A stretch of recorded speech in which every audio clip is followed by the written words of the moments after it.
I would like to keep production in my control because I know I really so believe in what I do. And I mean, it's not a very complicated production setup, right? I mean, it's something which can be replicated. It can be replicated, Umar. But listen, with cleanliness. Every time, listen, you go to McDonald's and you get the same cheeseburger every time, right? Yeah. Now, this is fruits and juices that I'm pressing. Sometimes the cucumber is bigger, sometimes the beetroot is small, sometimes there's more. Right. So, but we end up try and get you the same flavor and taste every single day. You think like Pakistan's right at the right time for this kind of a product, or you think people are still catching up on how beneficial it might be for them? So Omar, it's funny because you only go towards wellness generally if there's a health issue. Right. That's just the way it is, unfortunately.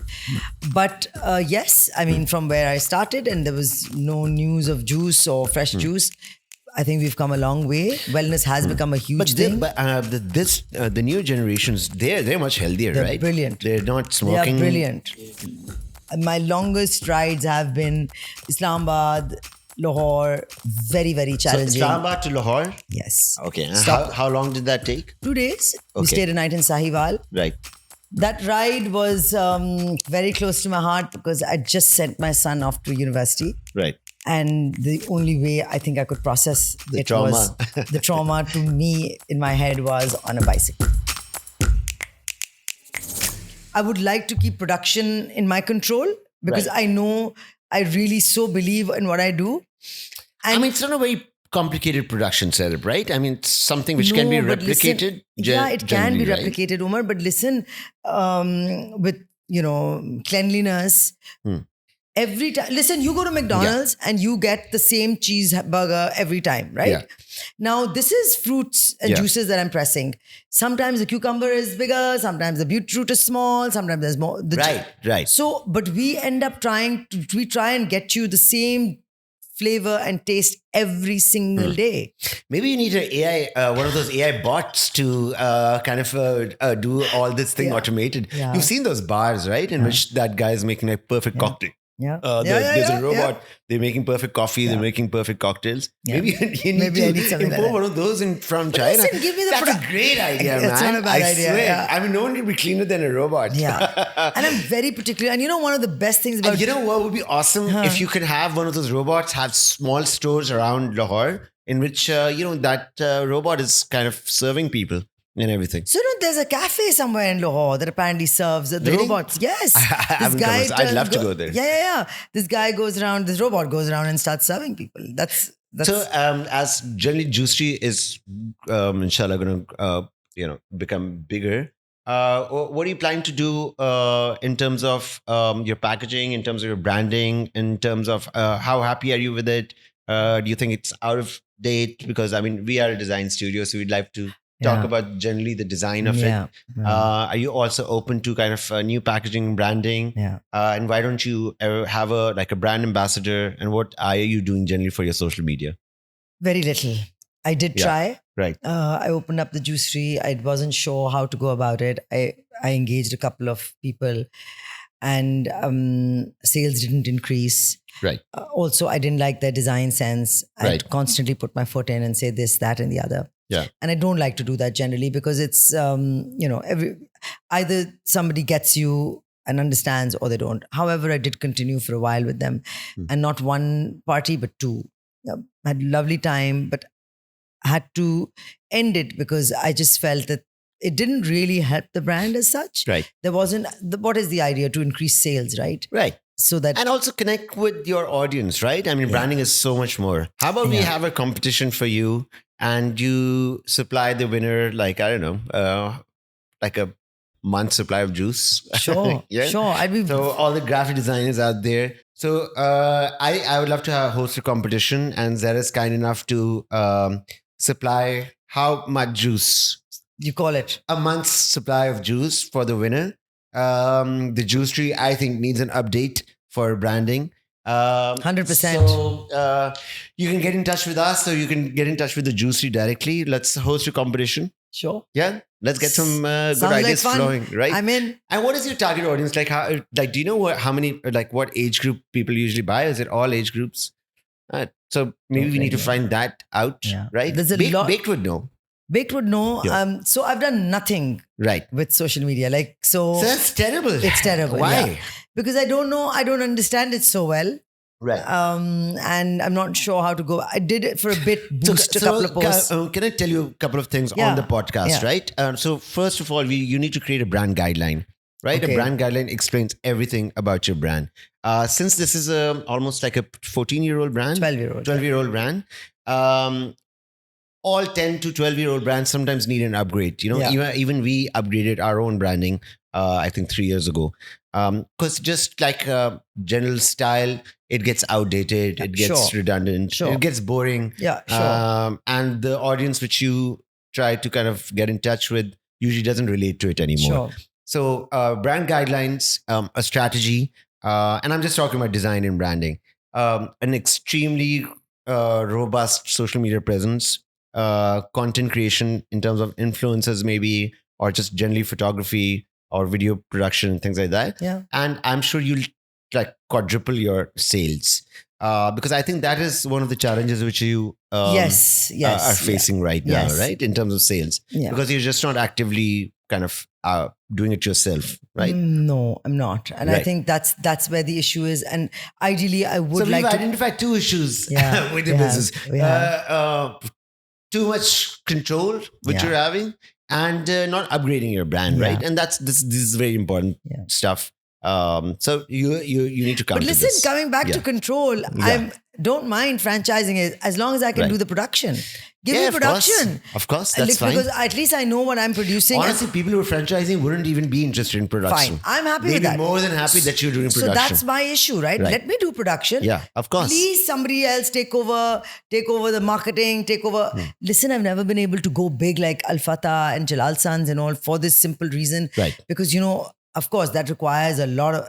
It requires a lot of marketing. It requires the social media come in. I don't understand it. Right. I've been actually busy just trying to create juice and trying to get it out. I mean, that's enough for you, Yeah, right? That's your yeah, job. That's yeah. what you're good at. Yeah, and I'm enjoying it, and I like and I enjoy it, and it's just.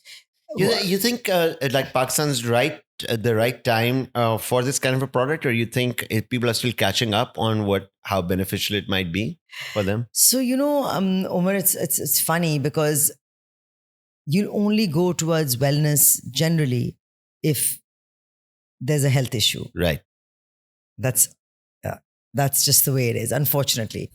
But yes, I mean, from where I started and there was no news of juice or fresh juice, I think we've come a long way. Wellness has become a huge thing. The new generations, they're much healthier, They're right? brilliant. They're not smoking. brilliant. They're just vaping. Yes. Yeah. I don't know how and, good that is, hardly though. drinking. Yeah, they don't drink at all, and Yeah. they vape, yes, but I'm Yeah. not sure. Whatever, Yeah. but and they love the juice. They Right. take it every so often. But you see, it'll be available to them to buy. Like, let's say if I put it at paddle courts, Right. it has to be cheaper. And why not even at schools and colleges? Yeah, it has to it be should be part of cheaper. them. So why? So the scale can make it cheaper, right?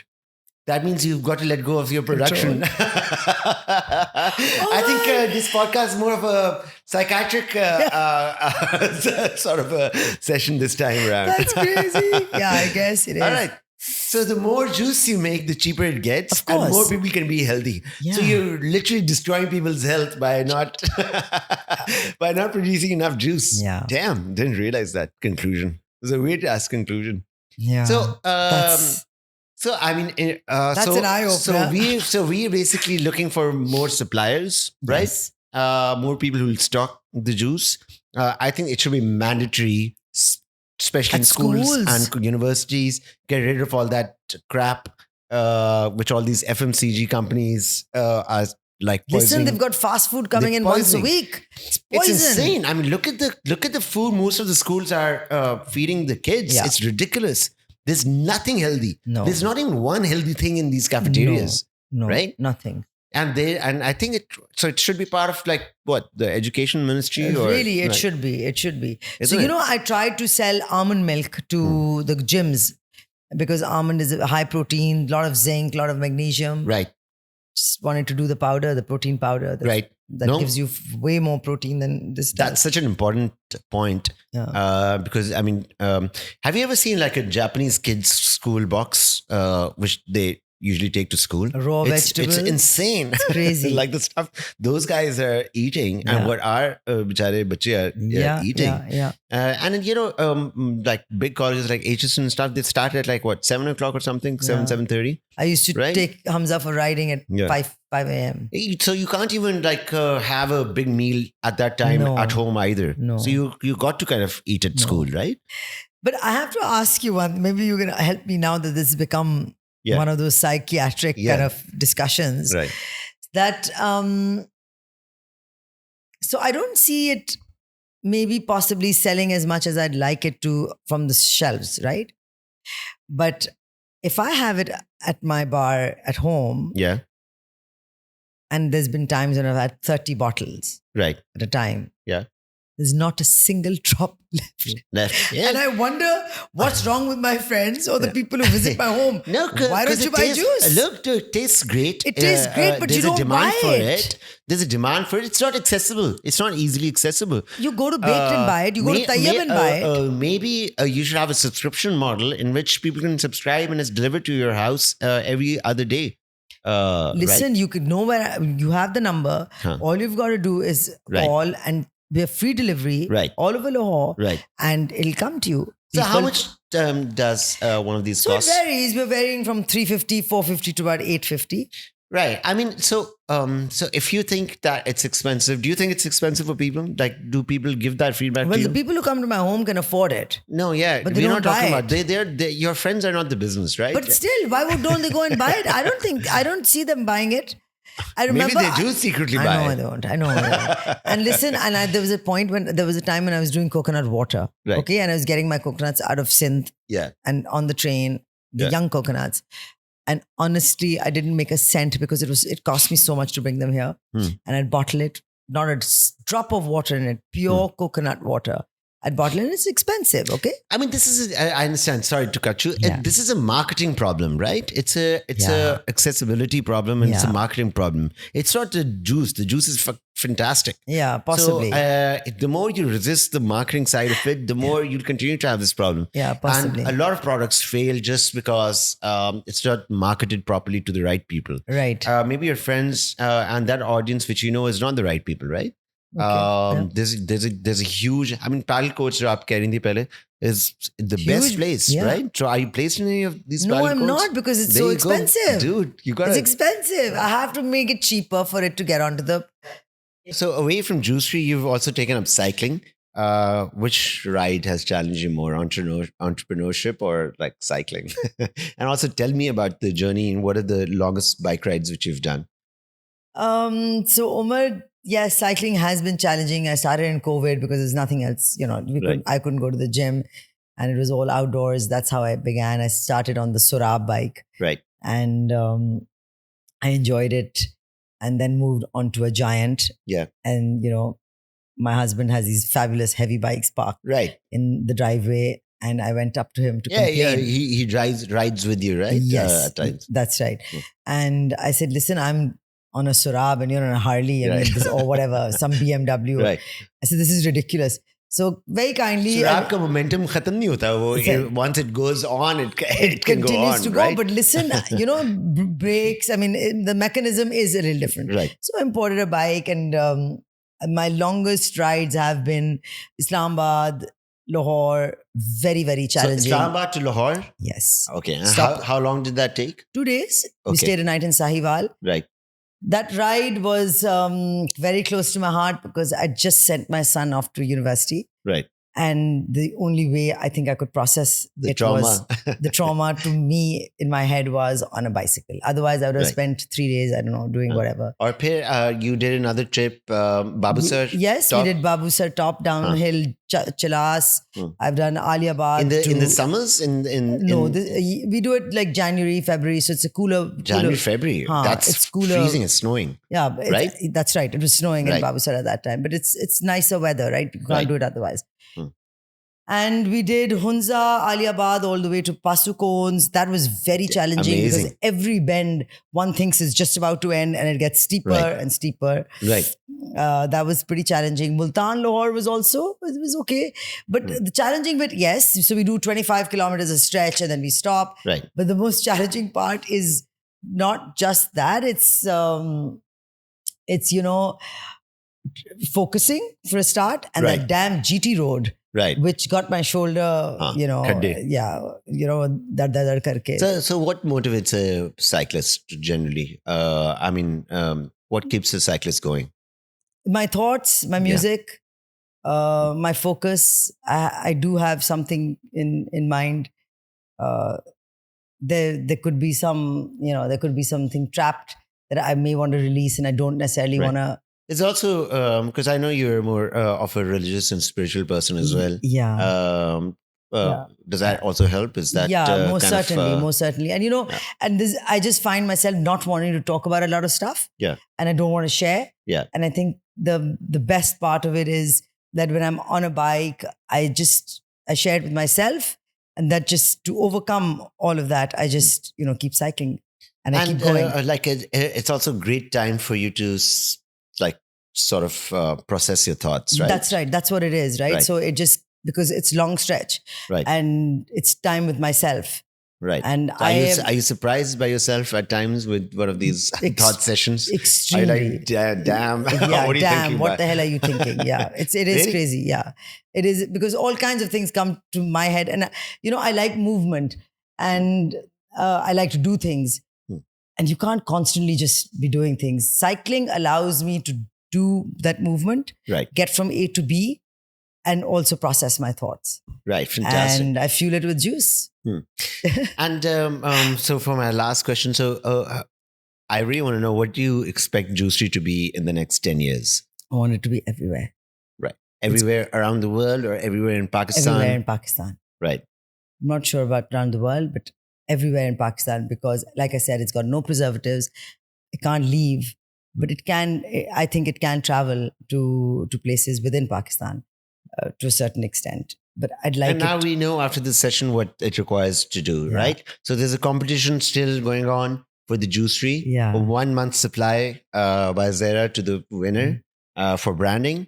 We got to get your social media down again, and branding coming back. And all agencies are welcome to pitch. And I guess. want my juice on the little coca, where the child who's playing on the streets should be able to buy it. Right. Because fruit and vegetables are expensive. Right. Fruit especially. And I think the most important thing which we kind of came up with on this session is that it's got to be in schools and colleges and universities, right? I mean, those kids and all government schools and all all sort of strata of schools and colleges. 100%. Because as we go along in life, I think fruits have become very expensive. And I see that desire of having, that fruit chart in Ramzan, for instance. People are just really like... And I think the little kid on the street should be able to by the way, walk how does Juicery do in Ramzan? Very well. Yeah? Very well. Right. Yeah, because, it's even Nimbu Pani, for instance, it's cumbersome now to make, squeezing Nimbu Pani or whatever. So it does very well, mashallah. So we've got a date. And why don't you have like different quantities of it? Like, is there only one size? And yes. Why can't people order like a liter? Or it will like... yeah, you could. I mean, I don't have it, and that's not available currently, but buy 10 of this 300. Yeah, but it'll be more expensive, right? It's the same. It's the same issue, right? I mean, Coke is more cheaper in a 1 liter bottle than a smaller bottle. Yeah. Right.